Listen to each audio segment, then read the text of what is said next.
السلام علیکم، welcome to my YouTube channel. حضور صلی اللہ علیہ وسلم کو اپنی وفات کا علم۔ حضور صلی اللہ علیہ وسلم کو بہت پہلے اپنی وفات کا علم حاصل ہو گیا تھا اور آپ صلی اللہ علیہ وسلم نے مختلف مواقع پر لوگوں کو اس کی خبر بھی دے دی تھی۔ چنانچہ حجۃ الوداع کے موقع پر آپ نے لوگوں کو یہ فرما کر رخصت فرمایا تھا کہ شاید اس کے بعد میں تمہارے ساتھ حج نہ کر سکوں گا۔ اسی طرح غدیر خم کے خطبہ میں اسی انداز سے کچھ اسی قسم کے الفاظ آپ صلی اللہ علیہ وسلم کی زبان اقدس سے ادا ہوئے تھے۔ اگرچہ ان دونوں خطبات میں لفظ لعل شاید فرما کر ذرا پردہ ڈال دیتے ہوئے اپنی وفات کی خبر تھی، مگر حجۃ الوداع سے واپس آ کر آپ صلی اللہ علیہ وسلم نے جو خطبات ارشاد فرمائے اس میں لعل شاید کا لفظ آپ نے نہیں فرمایا، بلکہ صاف صاف اور یقین کے ساتھ اپنی وفات کی خبر سے لوگوں کو آگاہ فرما دیا۔ چنانچہ بخاری شریف میں حضرت عقبہ بن عامر رضی اللہ تعالیٰ عنہ سے روایت ہے کہ ایک دن حضور صلی اللہ علیہ وسلم گھر سے باہر تشریف لے گئے اور شہداء احد کی قبروں پر اسی طرح نماز پڑھی جیسے میت پر نماز پڑھی جاتی ہے۔ پھر پلٹ کر ممبر پر رونق افروز ہوئے اور ارشاد فرمایا کہ میں تمہارا پیش رو تم سے پہلے وفات پانے والا ہوں اور تمہارا گواہ ہوں، اور میں خدا کی قسم اپنے حوضوں کو اس وقت دیکھ رہا ہوں۔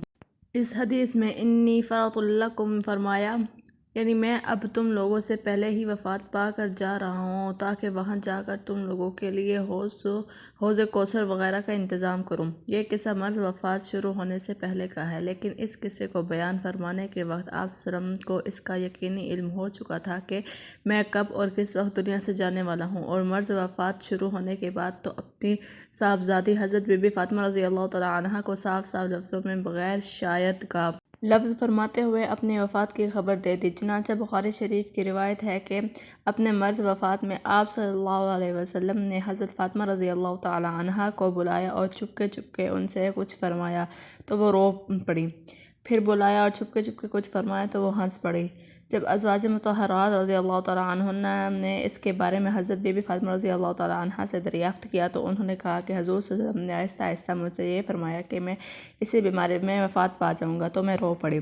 پھر چپکے مجھ سے فرمایا کہ میرے بعد گھر والوں میں سے سب سے پہلے تم وفات پا کر مجھ سے میرے پیچھے آؤ گی، تو میں ہنس پڑی۔ بہرحال حضور صلی اللہ علیہ وسلم کو اپنی وفات سے پہلے اپنی وفات کا وقت کا علم ہو چکا تھا۔ کیوں نہ ہو، جب دوسرے لوگوں کی وفات کے اوقات سے حضور صلی اللہ علیہ وسلم کو اللہ عز و جل نے آگاہ فرما دیا تھا، تو اگر خداوند عالم الغیوب کے بتا دینے سے حضور صلی اللہ علیہ وسلم کو اپنی وفات کے وقت کا قبل از وقت علم ہو گیا تو اس میں کون سا استبعاد ہے؟ اللہ تعالیٰ نے تو آپ صلی اللہ علیہ وسلم کو علم ما کان و ما یکون عطا فرمایا، یعنی جو کچھ ہو چکا اور جو کچھ ہو رہا ہے اور جو کچھ ہونے والا ہے سب کا علم عطا فرما کر آپ کو دنیا سے اٹھایا۔ چنانچہ اس مضمون کو ہم نے اپنی کتاب قرآن تقریر میں مفصل تحریر کر دیا ہے۔ دوستو، ویڈیو پسند آئی ہو تو ویڈیو کو لائک کر دیں اور ہمارے چینل کو سبسکرائب کر دیں۔ ملتے ہیں پھر اگلی ویڈیو میں۔ اللہ حافظ۔